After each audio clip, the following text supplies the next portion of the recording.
CNN, BBC, France, 24. I'm watching you all. I'm recording every lie. I'm archiving every distortion. I am Ibrahim Traoré, and today I'm pulling off your masks. Yes, you heard correctly. I, whom you call a young military junta leader, whom you brand as a dangerous radical, whom you serve up as an anti-Western dictator, am now telling you the truth. And this time you cannot turn off your microphones. This time you cannot turn away your cameras. This time your editors cannot cut this speech, because the world you monopolize no longer exists. Because millions will hear these words now, without passing through your filters, without being subjected to your distortions, without being muddied by your lies. I am 34 years old. Every day of my life, I grew up with your lies. As a child, I would watch Africa on television. Always the same images. Children with flies, dry lands, weapons, death. This is Africa, they told us.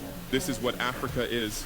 And we believed it. We were ashamed of ourselves. We were ashamed of our own lands, of our own people. But then I grew up. I read, I researched, I questioned, and I understood that the Africa you showed us wasn't real. The story you told us was a lie. The fate you imposed on us was a script you had written. For years, how have you portrayed Africa? How have you shown it? How have you sold it to your viewers? As if we were creatures who had no share of humanity, as if we were savages left outside of civilization, as if we were wretches waiting for you to save us. Every day, every hour, every minute, the same story plays on your screens. Hunger, war, disease, corruption, terror, chaos. These are the words that come to mind when Africa is mentioned.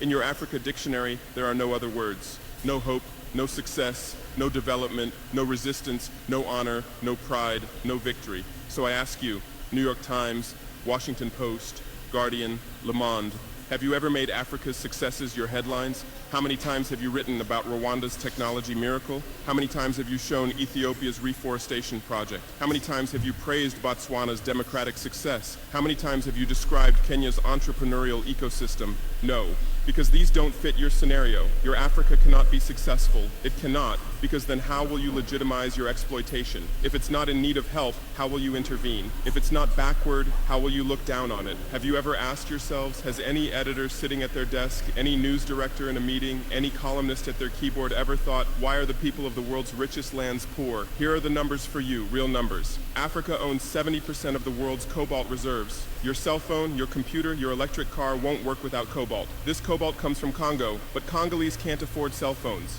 Africa owns 90% of the world's platinum reserves. Catalytic converters, electronic devices, medical implants, they all need platinum. This platinum comes from South Africa, but South Africans are crushed by unemployment. Africa provides 30% of the world's gold production. Mali, Burkina Faso, Ghana, Tanzania.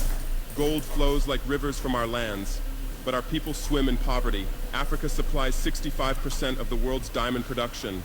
Botswana, Angola, Congo, Sierra Leone, billions of dollars worth of diamonds are extracted, but our miners live on $1 a day.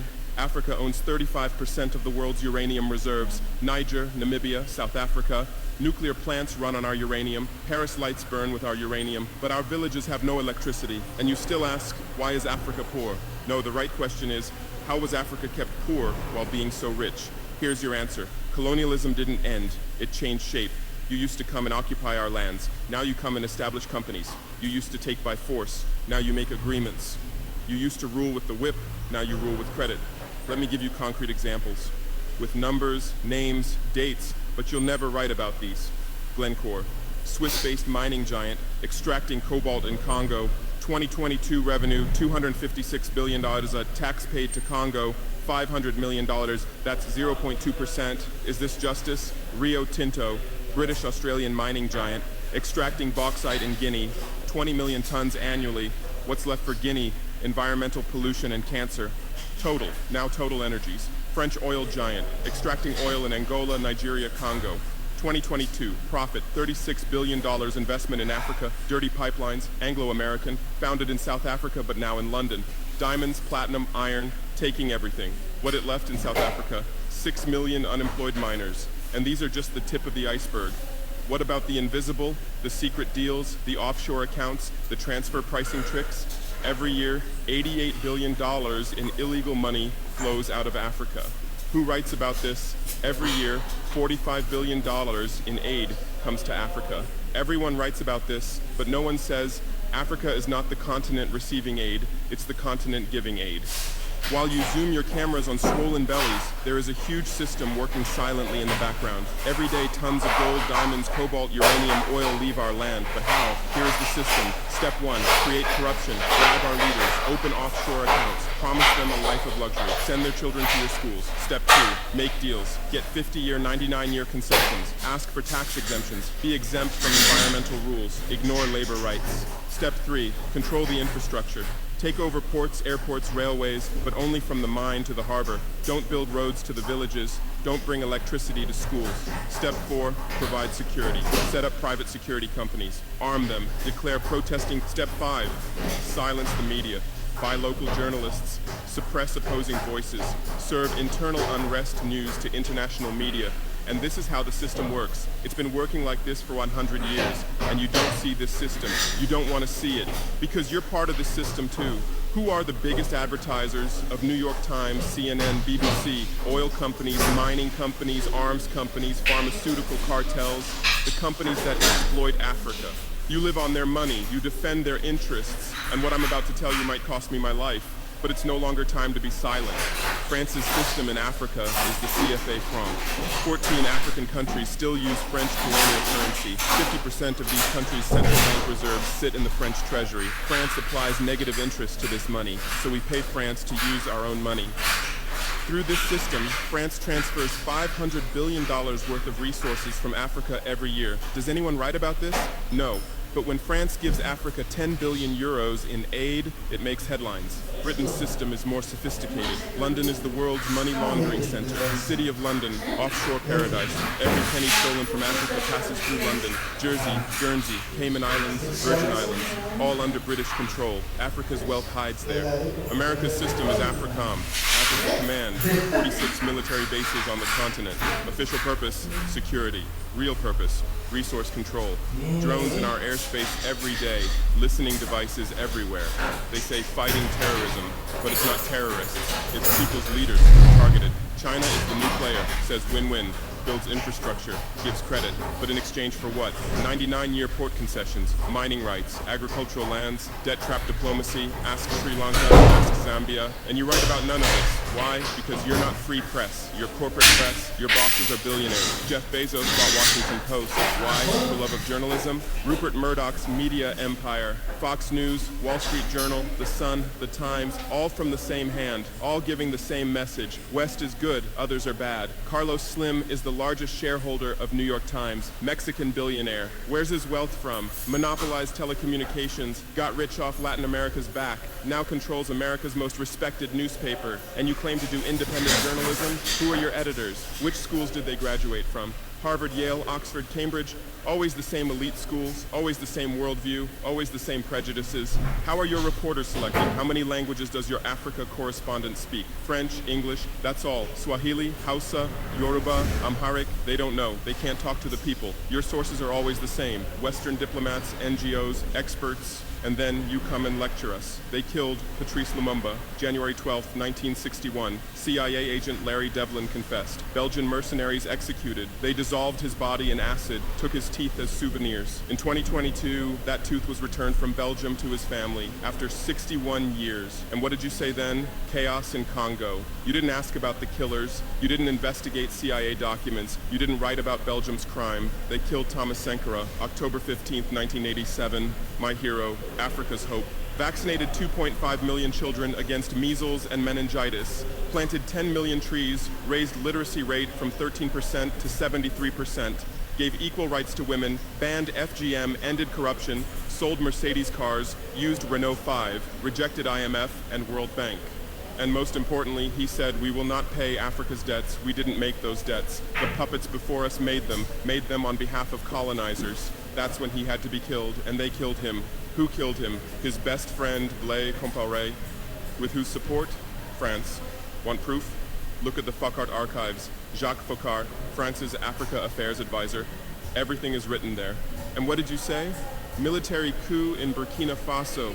You didn't write about Sankara's dreams. You didn't tell about his projects. You didn't show his successes. You just said, another dictator died, Muammar Gaddafi. Yes, he was a dictator. Yes, he was ruthless. But what had he done in Libya?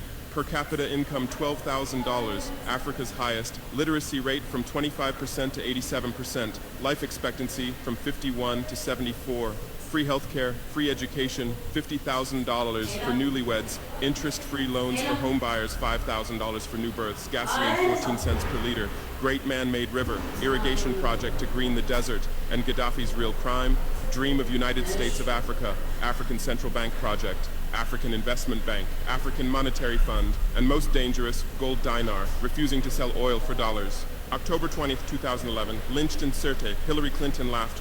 We came, we saw, he died. Now look at Libya. 3 different governments, endless civil war, ISIS, Al-Qaeda running wild slave markets exist. Even CNN showed in 2017, oil being looted, weapons depots emptied, spread across Sahel. Do you call this democracy? Do you call this freedom? Do you call this success? And whose turn is it now? The Sahel, Mali, Niger, Burkina Faso. You want to make us Libya too. You want to make us Syria. You want to make us Iraq. But not this time, because we've awakened, because we've learned, because we've united. Operation Barkhane, France's Sahel adventure, 2013-2022. Official purpose, fighting terrorism. Real purpose, resource control, 5 to 100 French soldiers. €1 billion annual budget. What's the result? 2013, 500 terrorists in Mali. 2022, 5,000 plus terrorists in Sahel, 10-fold increase. What kind of success is this? But what were French soldiers doing? Protecting Niger's uranium mines for Areva, Orano, securing oil pipelines for total controlling ports and railways for Bolloré, and fighting terrorism? No, the opposite. Terrorists couldn't come within 50 kilometers of French soldiers, but they could easily burn our villages. Why? Because chaos served their purposes.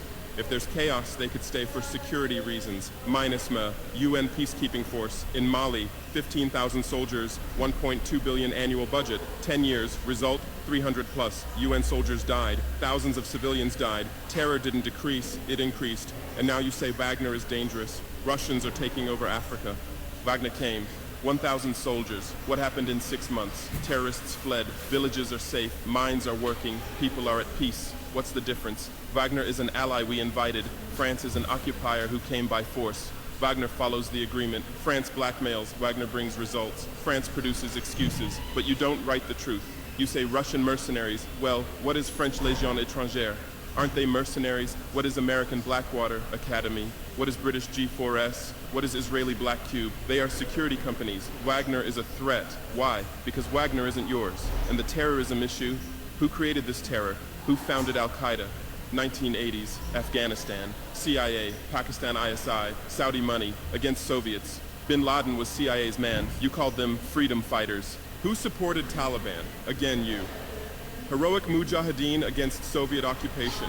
You gave weapons, gave money, gave training, then you lost control. How was ISIS born? 2003, Iraq invasion. You toppled Saddam. You disbanded the army. You banned Ba'ath Party. You tortured in Abu Ghraib, and those people became ISIS. Then Syria.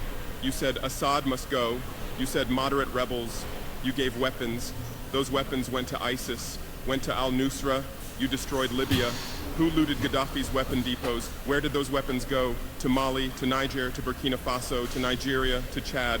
Who strengthened Boko Haram? In 2009, Nigerian police killed their leader Mohammed Yusuf. Extrajudicial execution. What did you say? Nothing. Where were your human rights organizations? Silent. Then revenge started. Boko Haram radicalized. But where did they find weapons? From Libya that you destroyed. And now you come to lecture us about fighting terrorism. You're helping us clean up the monsters you created?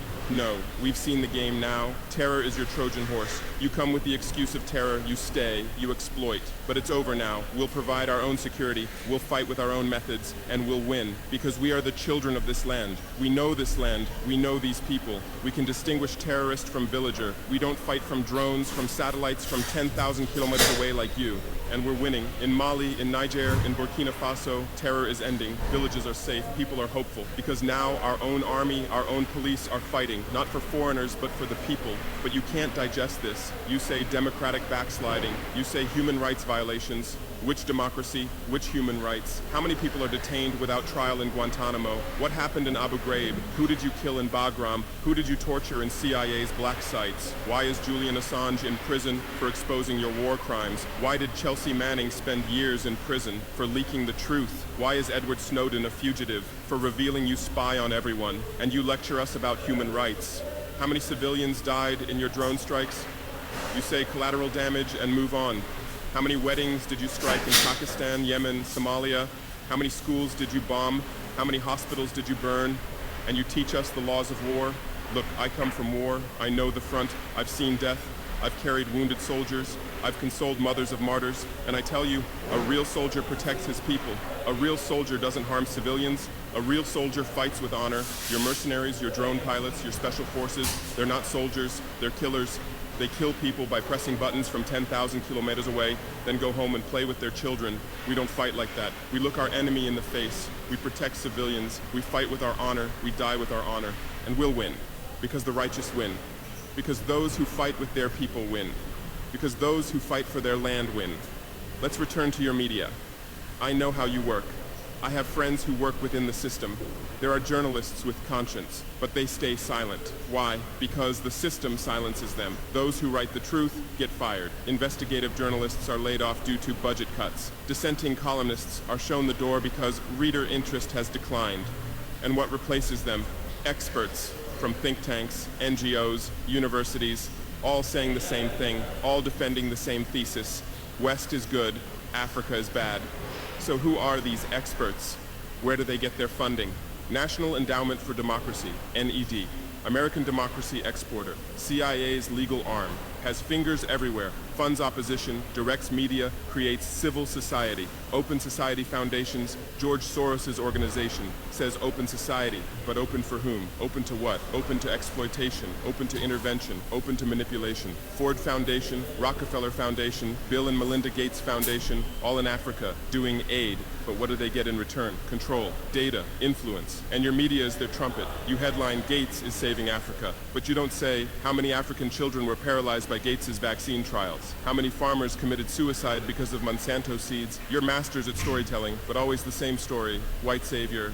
Remember Live Aid? 1985. We Are the World, charity concert for Africa, millions raised. What came to Africa? Corruption increased, dependency increased, but it was a great story for you. Bob Geldof became a hero. Musicians looked conscientious. Viewers felt good about themselves. Africa remained hungry. Remember Kony 2012? Viral video. Stop Joseph Kony. 100 million views. Result? Kony is still free, but the video maker got rich. Invisible Children organization collected millions. What came to Uganda? American soldiers. And you present these as success stories. Angelina Jolie, Madonna, Bono, all Africa volunteers. They come, take photos, adopt children, leave. And you say, interest in Africa increased. What interest? Whose interest? Interest for what? Madonna adopted from Malawi. You made headlines. But 100 children die from malaria every day in Malawi. You didn't write that, because that news doesn't sell. Bono became Africa's spokesperson, raised billions with U2 concerts, but moved his company to Netherlands to avoid taxes. Money stolen from Africa also passes through Netherlands. Did you write about this? George Clooney campaigned for Darfur, said save Darfur. Result? Sudan split. Oil remained in South Sudan. South Sudan is now in civil war. Who's getting the oil? Take a guess. And you always present these as humanitarian aid. But these are imperialism's soft face. These are exploitation's PR. Let me give you real numbers. Every year, 134 billion in aid and investment comes to Africa. Every year, 192 billion in resources leave Africa, net loss, $58 billion every year. But you only write about the incoming $134 billion. You don't write about the outgoing $192 billion. Why? Because then people will ask, why does Africa need aid? Illicit financial flows, 88.6 billion year multinational corporations profit transfers, 48.2 billion year debt interest, 17 billion year brain drain cost, 13.8 billion year climate change cost, 10.6 billion year illegal logging, 17 billion year illegal fishing, 1.3 billion year total, $192+ billion every year. This much resource leaves Africa every year. But what are your headlines? EU announces 20 billion euro aid package for Africa. China gives Africa $60 billion in credit. America grants Africa $8 billion. People read these and think how generous they are, how charitable, how ungrateful Africa is. But the truth is the opposite. Africa is financing your standard of living. Africa is subsidizing your prosperity. Africa is making your technology possible. The cobalt in your iPhone, from Congo, the lithium in your Tesla, from Zimbabwe, the the tantalum in your computer, from Rwanda, your jewelry, from Botswana, your chocolate, from Ivory Coast, your coffee, from Ethiopia, your oil, from Nigeria, your uranium, from Niger. And what do we get in return? Debt, poverty, humiliation, but enough. This game will end now because we've awakened. Our youth are sharing the truth on social media. Bar France out hashtag used 100 million times. Africa is bleeding 50 million. On Stop Exploiting Africa, 75 million. And what are you doing? You say Russian bots. You say Chinese propaganda. You say disinformation. No. These are real voices of real Africans. This is real anger. This is real awakening. There are millions of youth on TikTok, videos celebrating French soldiers leaving, images applauding Wagner's arrival, content explaining the truth on Twitter, Instagram, Facebook, the same voice everywhere. Enough, and you're panicking because you're losing control. You're losing the narrative. You're losing the monopoly. You established fact-checking organizations. Africa Check, AFP Fact Check. And who funds these? Facebook, Google, Bill Gates, the same system again. What are you checking? Whose facts are you defending? We say France exploits $500 billion a year. You say false, only $440 billion. As if that changes the situation, as if $440 billion is little. We say Wagner has been successful. You say Wagner violates human rights. Well, what were French soldiers doing? Bombing Fulani villages, arming Dogon militias, accidentally striking weddings. Your hypocrisy is so obvious that no one believes you anymore. Remember what Anderson Cooper said on CNN? Democracy is declining in Africa. Which democracy, Anderson? Your democracy? America's democracy? Your Capitol riot, January 6, 2021. You said, attack on democracy. 5 people died. Our Sankara assassination, October 15, 1987. You said, internal matter. 1 person died, but that person was the hope of 20 million people. In your elections, corporations fund candidates. Lobbyists write laws. You call our elections rigged. In your country, police kill blacks. George Floyd, Breonna Taylor, Ahmaud Arbery. You lecture us about police violence. On BBC, Kasia Madera presents Africa News. Polish origin. How many years has she lived in Africa? How many African languages does she speak? But every day she speaks as an Africa expert. Africa is like this. Africa is like that. On France 24, cameramen, editors, producers, most are French. Even Africa correspondents are mostly French, and they do objective journalism. Even Al Jazeera. Qatar funds it. What business does Qatar have in Sahel? But every day they report Sahel crisis. Whose crisis are they telling? Deutsche Welle, Voice of America, RFI, all state media, all propaganda tools. But they play the role of independent media, and our local media, most are sold out. Most are cowards, most are dependent. LePay's newspaper, who's the editor? Where did he get his education? Where did he get his funding? Who are his advertisers? We know the answer. All tied to the same system, all serving the same master. But a new generation of bloggers, podcasters, they have no masters, they have no peers. Gems Coco, Natalie Yang, Himi Seba, they have millions of followers. They tell the truth, they expose the system, and you label them as extremists. You try to shut down their Twitter, you restrict their YouTube, but in vain. Truth cannot be stopped. You close one channel, 10 open. You silence one voice, 1,000 rise. Here's my final message to you. Your lies are ending. Your empire is collapsing. Your monopoly is breaking. And what's replacing it? Truth, justice, freedom. Africa is no longer your story. Africa is writing its own story, filming with its own camera, telling in its own language. And in this story, you're not heroes, not saviors, not benefactors. In this story, you're the guilty ones, colonizers, liars, thieves. But you still have a chance. You can still change. You can still stand on the right side. There are journalists with conscience among you. I know. I recognize them. We talk. I call out to them. Gather your courage. Write the truth. Rebel against the system. You might get fired. You might become unemployed. You might be threatened. But you'll be on the right side of history. You'll look at your children's faces without shame. Your conscience will sleep peacefully. And Africa won't forget you. Africa remembers its friends and its enemies. Be like Edward Snowden. Be like Julian Assange. Be like Daniel Ellsberg. Stand with the truth. Or continue with your lies. Continue with your blindness. Continue with your complicity. But know that your end is coming. Your viewers are decreasing. Your credibility is eroding. Your power is depleting. The new generation doesn't believe you. The new generation doesn't listen to you. The new generation rejects you. And that new generation in Africa is 600 million people. 60% under 25 years old. Educated, connected, angry. They are my army. They are my weapon. They are my victory. And with them we're building a new world. A world without lies, without exploitation, without humiliation. In this world, Africa will be free. Africa will be strong. Africa will be a leader. And you? you'll remain just as a bad memory, a shameful footnote, a cautionary example. Future generations will read in history books. At the beginning of the 21st century, there were some media organizations. They lied, they served exploitation, then Africa awakened and they disappeared. That's your end. Inevitable, unchangeable, certain. I am Ibrahim Traoré, not Burkina Faso's leader, but its servant, not Africa's dictator, but its child, and not your nightmare, but your mirror. Look well at this mirror. See yourself, see your lies, your hypocrisy, your crimes, and prepare, because Judgment Day is coming. Africa is awakening. The world is changing. Justice is manifesting. And you'll just watch. You won't be able to do anything else. Because history is on the side of the people. Truth is on the side of the oppressed. God is on the side of those who persevere. And we persevered. We persevered for 500 years. Now it's time for victory. Your lies are finished. Your masks have fallen. Your game has ended. Africa is free. Africa is strong. Africa is victorious forever.